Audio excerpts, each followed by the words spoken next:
Dans DSTA, la bibliothéca, j'espère que toi, derrière ton écran, tu te portes bien, que tu as passé une bonne journée, une bonne semaine et que tu es confortablement installé devant cette vidéo. Aujourd'hui à Team, on se retrouve pour une toute nouvelle vidéo pour parler de Spider-Man No Way Home et un peu plus précisément pour analyser ensemble le deuxième trailer de Spider-Man No Way Home qu'on a suivi ensemble en live Nuit Blanche. Il est actuellement 5h15 du matin au moment où je tourne cette vidéo. On vient à peine de terminer le live, on a regardé le trailer ensemble. En plus, on a continué à le débriefer parce que personne, mais vraiment personne, n'a réussi à dormir. On a osé le faire, on a vraiment fait un live Nuit Blanche. Et tout ceci, c'est grâce à vous la team. D'ailleurs, un grand merci à tous ceux et celles qui ont participé à ce live. D'ailleurs, la rediffusion est disponible du live si vous voulez aller regarder. Et la vidéo réaction au trailer aussi est disponible. Et vous n'êtes pas prêt pour la réaction, je vous le dis très clairement. Sur ce, durant cette vidéo, on va essayer d'analyser le trailer plan par plan, que ce soit mes théories, les vôtres ou tout simplement des trucs que j'ai pu ligoter sur internet, parce que vous allez voir, on a vraiment beaucoup de choses à analyser. Excusez ma voix toute cassée, excusez mon visage tout pété, il est 5h du matin, ça fait 24 heures que j'ai pas dormi mesdames et messieurs, alors soyez un peu indulgents. Sur ce, sans plus tarder, sans perdre une seule seconde de plus, let's go.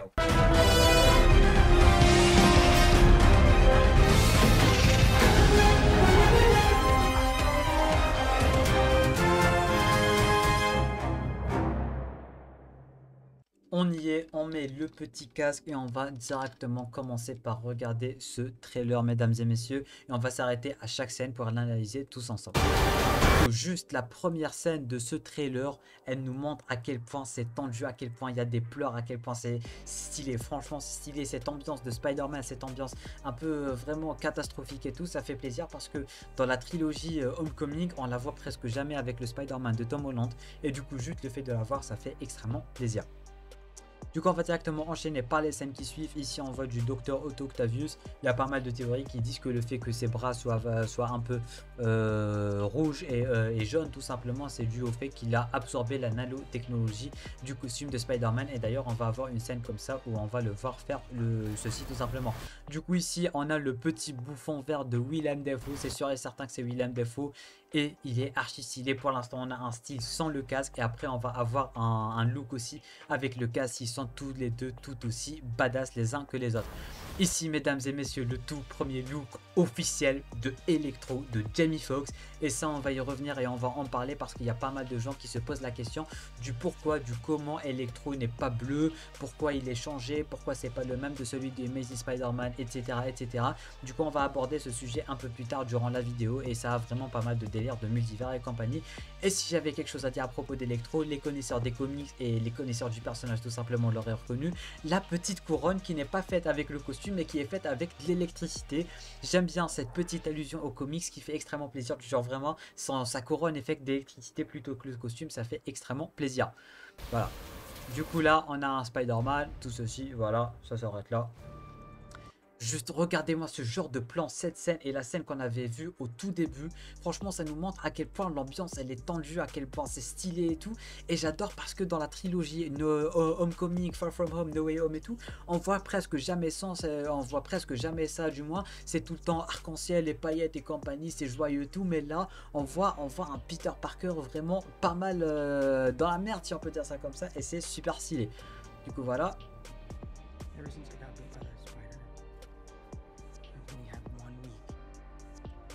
Et du coup, techniquement, les événements devraient se passer uniquement une semaine après les événements de Far From Home, parce qu'il vient de lui dire que ça fait uniquement une semaine qu'il va bien, tout simplement. Du coup, en fait, entre Far From Home et la scène post-crédit de Far From Home, bah, il y a une semaine.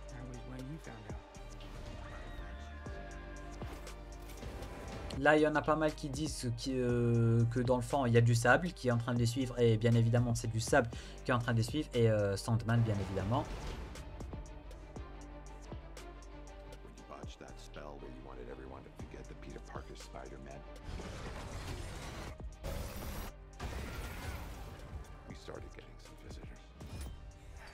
Voilà, petit bouffon. Du recyclage cette scène, à part ceci, son arrivée. Du coup, Electro est le premier. Bon, c'est pas le premier, on avait déjà vu ce costume, mais là, on le voit un peu mieux, si je peux dire ça comme ça, et c'est super stylé. En gros, Doctor Strange était en train de lui dire que le fait de faire le fameux sortilège pour faire oublier à tout le monde a ouvert le multivers, et du coup, on a des méchants qui viennent d'autres terres parallèles, etc., qui viennent d'arriver, ce qui explique l'apparition de pas mal de méchants, bien évidemment. Et là, la fameuse scène du Hello Peter, mesdames et messieurs.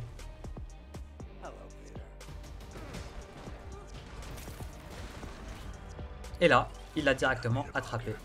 Et là, qu'est-ce qu'il lui a dit? Il lui a dit You're not Peter Parker. C'est-à-dire que là, ça va directement, mesdames et messieurs, confirmer l'apparition des 3 Spider-Man dans le film, parce que c'est bon, ça confirme que le mec, il connaît Peter en fait. Et du coup, ça va aussi casser un peu ce qu'on savait de la première bande-annonce quand il lui avait dit Hello Peter. En fait, quand il lui avait dit Hello Peter, c'est juste qu'il avait vu avec son costume. Il n'avait pas vu son visage, mais il a vu en tant que sous son costume tout simplement. Du coup, il s'est peut-être dit que c'était son Peter Parker à lui, c'est-à-dire Monsieur Tobey Maguire, c'est juste qu'il avait changé de costume. Et là, pardon, quand il a attrapé et quand il s'est rendu compte que c'est pas son Peter, il lui a dit t'es pas Peter. C'est-à-dire que ça confirme que ce Dr Octopus, il connaît Peter, mais c'est pas ce Peter là, mais Peter de Tobey Maguire tout simplement. Et ça fait extrêmement plaisir. C'est encore une fois une preuve qui prouve tout simplement l'apparition des 3 Spider-Man, mesdames et messieurs. Et ça fait extrêmement plaisir. Dès qu'il l'a pris, il lui a dit t'es pas Peter. Et ça veut extrêmement tout dire et ça fait plaisir, toutes ces petites allusions.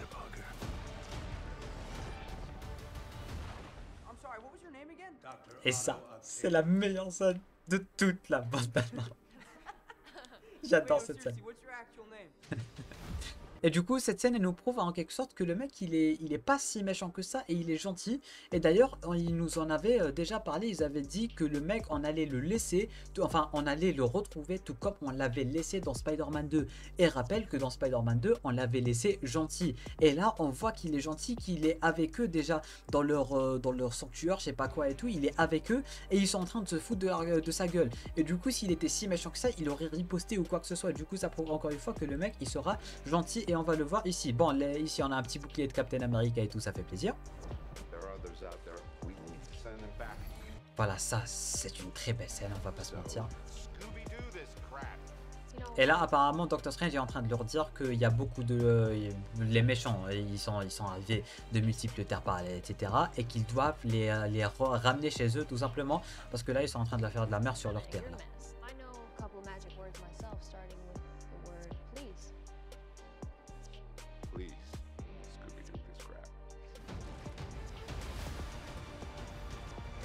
Bien évidemment, Electro. Premier visuel sur... premier visuel à part dans Far From Home, bien évidemment, sur Monsieur J. Jonah Jameson.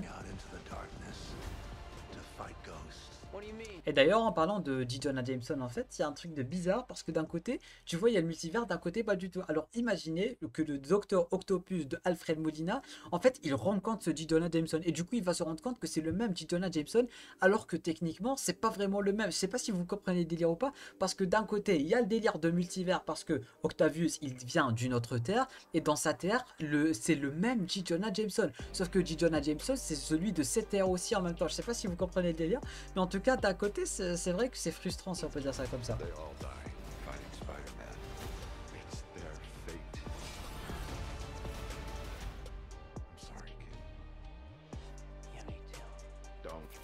Et du coup, il lui a dit que les Sinister Six sont en train de se tuer juste pour tuer Spider-Man. C'est leur destin de tuer Spider-Man et tout, voilà.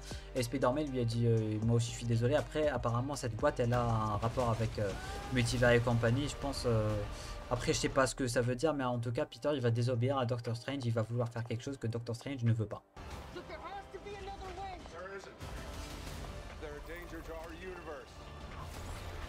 Voilà, et du coup cette scène, mesdames et messieurs, il faut absolument qu'on en parle et ça ne vient pas de moi, je l'ai directement vu chez Daniel RPK. Alors je vais directement move vers une photo un peu plus claire, regardez-moi ça. Alors comme on était en train d'en parler durant la toute première bande-annonce du film La Team, on sait tous que sur les bandes-annonces, les studios aiment bien se foutre de notre gueule tout simplement, notamment avec Avengers Infinity War ou Avengers Endgame, comme j'arrête pas de le répéter, dans Infinity War, Hulk n'y était pas alors qu'il était dans la bande-annonce, les cheveux de Captain Marvel, les gemmes de Thanos, etc., etc.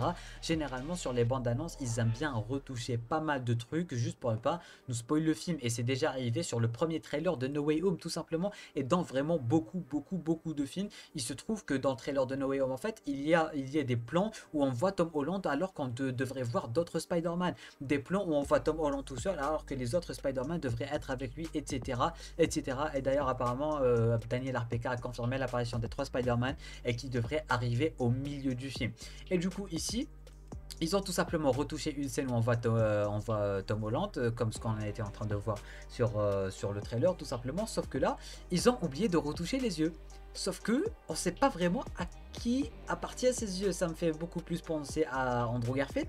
Mais ils ont retouché le tout parce que, comme vous pouvez le voir, juste la scène qu'on était en train de voir sur le trailer, en fait, il y avait l'araignée dorée, mais là, elle y est plus. Ils ont tout retouché à part les yeux. Ils ont oublié les yeux. Et nous, oh bah, c'est pas moi qui l'a su, mais j'ai trouvé ça chez monsieur Daniel RPK. Ah bah, il en su. Du coup, ça prouve encore une fois l'apparition des 3 Spider-Man. Et là, on est uniquement à notre deuxième preuve. Et vous allez voir que les preuves, il y en a vraiment beaucoup. Du coup, on va directement continuer avec le trailer. Comme vous pouvez le voir ici, par exemple, il y a l'araignée dorée. Voilà, Electro avec la couronne, c'est trop badass. Et du coup, maintenant qu'on y est, on va parler d'Electro et du Bouffon Vert en général et de pourquoi, du comment ils sont différents tout simplement de leur look habituel. Alors, dites-vous que voilà, il faut vraiment se concentrer avec moi sur cette partie de la vidéo, si je peux dire ça comme ça, parce que, mesdames et messieurs, d'un certain point de vue, c'est pas vraiment le Electro de Amazing Spider-Man, ni le Bouffon Vert de Spider-Man de Sam Raimi, ni le Dr Octavius de Sam Raimi, tout simplement parce que, rappelez-vous, Octavius il est mort, le Bouffon Vert il est mort, Electro il est mort, il est bleu, il est différent. Dites-vous de base que l'univers de Sam Raimi et l'univers des Amazing Spider-Man, c'est les univers originaux entre guillemets. Et grâce à la série Loki et grâce au multivers en général, on sait que chaque choix va aboutir à une nouvelle timeline, si on peut dire ça comme ça.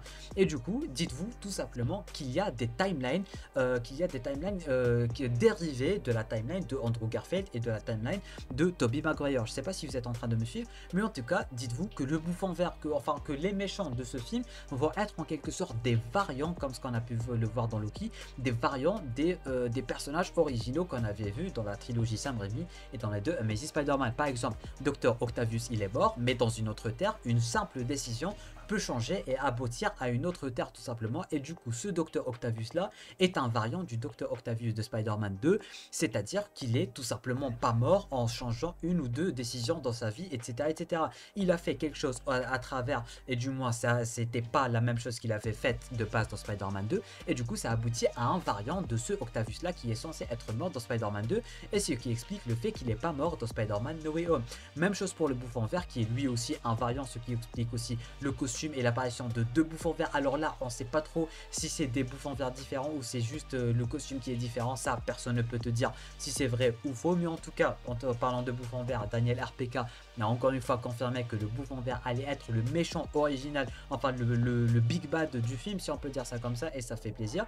Du coup là aussi ça va être un variant en quelque sorte, du moins s'il est un, c'est un variant, s'ils sont deux, c'est deux variants, mais en tout cas il est pas mort. Peut-être qu'il a pas voulu assassiner Spider-Man avec son planeur, peut-être qu'il a repris la raison, je sais pas quoi. En tout cas il y a beaucoup de raisons qui font qu'un méchant peut être différent, et c'est la même chose pour Electro. Peut-être que cette fois-ci il n'a pas juste été électrocuté, mais il a créé sa propre armure, et que vu que c'est le même acteur, c'est juste qu'il a grandi dans des conditions différentes, ce qui fait qu'il est un peu plus charismatique, plus badass, et qu'il n'a pas fini au chômage comme le premier Electro de Amazing Spider-Man 2, et qu'il n'est pas aussi con que ça, tout simplement, si je peux vous dire ça comme ça. Du coup on va enchaîner. D'ailleurs sa couronne je l'adore, voilà, j'arrête pas de répéter mais je l'adore sa couronne. Ici mesdames et messieurs, on entend la voix du Bouffon Vert. Voilà. Et là par exemple c'est un look différent de ce qu'on avait vu au début. Et dites-vous que là c'est pas le look officiel du Bouffon Vert, parce que comme je disais au début de la vidéo, ils n'arrêtent pas de changer pas mal de choses, notamment les designs des personnages, etc. Là par exemple on a eu pas mal de feats concernant le design du Bouffon Vert, où on allait voir un peu plus de violet, un peu plus de voilà, une petite sacoche et tout. Du coup il y a pas mal de choses qui ont changé bien évidemment. Voilà, là par exemple on voyait un Bouffon Vert différent. Et là, mesdames et messieurs, l'apparition officielle du lézard du Amazing Spider-Man, ainsi que de l'Obsab tout simplement de Spider-Man 3. Et là, ils sont potentiellement pas des variants parce que Daniel RPK, encore une fois, a confirmé que les acteurs eux-mêmes allaient revenir et que pour une fois, eux, ils sont pas morts. Alors, techniquement, ça serait potentiellement pas des variants, tout comme ça pourrait être des variants d'une autre terre, tout simplement. C'est possible. Et là, mesdames et messieurs, le fameux échafaudage. Le fameux échafaudage. Je peux pas vous montrer la photo originale de la fuite, la fameuse suite de Andrew Garfield pour éviter des problèmes pour la chaîne YouTube. Mais vous avez sûrement entendu parler de la fameuse suite où on voit Andrew Garfield avec un échafaudage à la main. Ah bah, il est là notre échafaudage, mesdames et messieurs. Et ça confirme encore une fois l'apparition des 3 Spider-Man et le fait qu'ils ont été supprimés. Du coup, si on va continuer la scène, juste ici, on voit Tobey, enfin, on voit Spidey. Et juste après, on les voit tous les 3 l'attaquer. Mais regardez bien, le Spider-Man de Tom Holland, il est au milieu. Du coup, il est juste face à l'homme sable et le lézard, tout simplement, il est en train d'attaquer le vide. Je sais pas si tu vois la gravité de la situation, mais en fait, il est pas en train de viser Spider-Man. Il est en train de viser quelque chose d'autre. C'est pas comme s'il était comme ça. Le mec, il est comme ça, tu vois. Il est comme ça, il est pas comme ça en train de viser Spider-Man. Du coup, et c'est la même chose pour Electro, mesdames et messieurs. Du coup, imaginez, juste imaginez qu'il y ait un Spider-Man juste ici et un autre juste ici. Je dis ça, je dis rien. C'est-à-dire ce Spider-Man là contre l'homme sable, un autre Spider-Man contre lui, un autre Spider-Man contre lui. Et je rappelle que la scène de l'échafaudage qui avait fuité envoyait les 3 Spider-Man devant un échafaudage. Je dis ça, je dis rien. Après, cet échafaudage il est partout et il est sur la bande-annonce. Et là, c'est quasi sûr et certain, mesdames et messieurs, comme j'étais en train de vous en parler, ils ont supprimé une foutue scène. Ils ont supprimé une scène tout simplement. Enfin, ils ont supprimé les Spider-Man parce que c'est sûr et certain, dites-vous, que durant le film, on verra les 3 Spider-Man sur cette scène, c'est-à-dire un ici et un juste ici, tout simplement. Du coup, si vous regardez bien aussi, bon, j'ai pas la scène elle-même, mais sur la bande-annonce brésilienne, mesdames et messieurs, on voit le lézard se faire taper sur cette même scène. On le voit se faire taper et faire un 360 degrés. Juste se faire taper par du vide, par Drax qui est invisible. Il se fait taper par quelque chose d'invisible. Là, on peut pas le voir sur cette bande-annonce-là, mais sur la bande-annonce brésilienne, vous pouvez aller la voir. D'ailleurs, elle est juste ici. Regardez bien ça. Regardez bien. Comment il va faire un 360 degrés. Voilà, juste comme ça. Je sais pas pourquoi ça a bugué. Voilà. Regardez comment il fait un 360 degrés. Du coup, voilà. Il fallait que je vous la montre pour revenir au trailer, notre trailer. Mais on ne la voit pas ici. Ça, encore une fois, bugué. Du coup, on va en revenir juste ici. Voilà. Du coup là ici rien de bien spécial, tac, rien de bien spécial, le bouclier du capitaine qui est tombé. Et là, ils ont... Bon, on va s'arrêter là, juste 2 petites secondes pour revenir à une scène que j'ai prise, enfin que j'ai déjà vue, mais qui a aussi encore une fois été reliée par Daniel RPK. Regardez-moi ça. Ceci est tout simplement une main qui n'a pas été supprimée en tout. Genre, il y a un corps, ils ont oublié de supprimer la main. Tout simplement. Encore une fois, une preuve qu'ils ont enlevé des trucs et qu'ils veulent pas qu'on voit des trucs sur un trailer, et ce qui est totalement logique et normal, mesdames et messieurs, mais c'était juste encore une fois une preuve qu'il y a un autre Spider-Man de plus qu'ils ont juste voulu supprimer tout simplement. Du coup, on va continuer avec le trailer, et ici une petite allusion à la mort de Gwen, bien évidemment, et là on voit ce Spider-Man là sauter la prendre. Et là, il y a des gens qui disent que c'est pas ce Spider-Man là, mais que ça pourrait être Spider-Man d'Andrew qui va la sauver, juste de quoi être un truc symbolique du genre il a pas pu sauver Gwen et il a pu sauver MJ tout simplement. Ça pourrait être cool, mais personnellement, j'y crois pas des masses. Voilà, et ici, du coup, on retrouve directement la scène apparemment où le multivers va vraiment s'ouvrir, où les 2 Spider-Man vont arriver, parce que je tiens encore une fois à rappeler que les 3 Spider-Man sont confirmés par Monsieur Daniel RPK. Voilà. Du coup, globalement, c'est tout, mesdames et messieurs, en ce qui concerne ce 2e trailer de Spider-Man No Way Home, qui était juste excellentissime et qui confirme encore une fois l'apparition des 3 Spider-Man, et ça fait extrêmement plaisir, que ça soit la scène de l'échafaudage qui avait fuité et on voit directement l'échafaudage, la scène où on voyait 3 méchants attaquer 3 Spider-Man, la main qui a été supprimée, et n'en parlons même pas. On a même une scène que j'ai oublié de vous dire, de vous montrer, désolé, on va y revenir d'ici 2 petites secondes. Il y a aussi une scène du film qui avait fuité, enfin il y avait une photo qui avait fuité il y a quelques temps de cela, où on voyait les 3 Spider-Man sur un genre de quai, mesdames et messieurs, et ce qui en fait on l'aperçoit dès le début du trailer. Bon, j'arrive pas vraiment à retrouver la scène. Voilà, vous voyez ce qui est là. Ah bah il y a une photo qui avait fuité où on voit les 3 Spider-Man sur le même quai. Je dis ça, je dis rien, mais en tout cas ça le confirme encore une fois. Plus. Du coup, si on résume, on a la photo du quai qui avait fuité et qui est maintenant confirmée parce qu'on y voit Tom Holland en effet. On avait aussi la photo aussi qui avait fuité avec l'échafaudage et on voit l'échafaudage. En plus de la fameuse photo où ils ont oublié d'enlever les yeux. En plus de la fameuse photo aussi où on les voit tous les 3 attaquer 3 méchants. Du coup, ça confirme encore une fois les 3 Spider-Man. Et j'ai envie aussi de vous dire, mesdames et messieurs, que toutes les rumeurs qu'on avait à propos de ce film sont en train de se concrétiser. C'est-à-dire même la rumeur la plus débile et la plus conne est en train de se concrétiser. C'est-à-dire que Jamie Foxx en Electro c'était tout sauf sûr, le lézard c'était tout sauf sûr, l'homme sable c'était tout sauf sûr. C'était vraiment des mini rumeurs. Ce trailer nous a confirmé toutes les rumeurs, mais vraiment même les rumeurs les plus débiles et les plus connes. Sauf que les plus grosses, enfin j'ai envie de vous dire que la plus grosse rumeur, c'est-à-dire les 3 Spider-Man, celle dont on a mais vraiment des masses et des masses et des masses d'indices tout simplement, n'a pas été confirmée. Je dis ça, je dis rien, mais je veux dire que toutes les rumeurs qui sont pas du tout fondées ont été confirmées et la seule rumeur qui est super fondée n'a pas été confirmée. Quelque chose me dit que encore une fois ça va rajouter au fait que les 3 Spider-Man seront bel et bien dans le film tout simplement. Du coup c'est à peu près tout pour cette vidéo analyse de la bande-annonce. J'arrive même plus à parler. Il est presque 6 h du matin, bien évidemment. Merci à tous ceux et celles qui ont regardé cette vidéo jusqu'à la fin. N'hésitez pas à me dire en bas en commentaire qu'est-ce que vous avez pensé de ce fameux trailer, ce deuxième trailer de Spider-Man No Way Home, mesdames et messieurs, qui était ma foi plutôt excellent.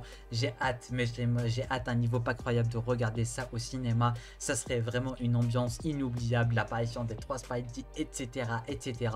En tout cas, merci à tous, merci à toutes, surtout pour ceux et celles qui étaient présents durant le live, tout simplement. Petit pouce bleu, abonnez-vous si ce n'est pas déjà fait. Moi je vous dis à très bientôt pour une toute nouvelle vidéo. C'était Namiad, portez-vous bien.